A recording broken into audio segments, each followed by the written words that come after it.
Главната причина за со која што го прославуваме денот на основањето на Кинотеката на Македонија пред 37 години е објавувањето на традиционалната кинотечна награда Златен објектив.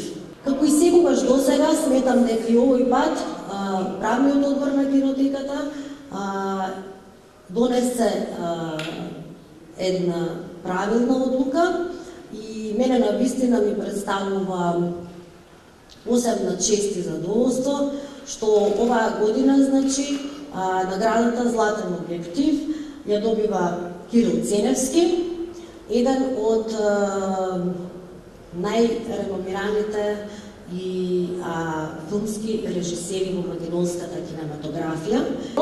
Во однос на филмската програма, која што е исто така еден значаен сегмент во материјал, и планот за овој проект е Веска Македонија, кои што живеат во Австралија. Маса, сега ни следуваат некои други.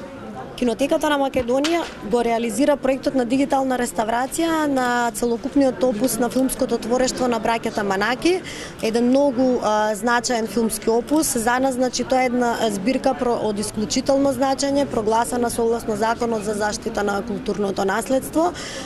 Тоа се најстарите филмски материјали кои што ги имаме овде во кинотеката.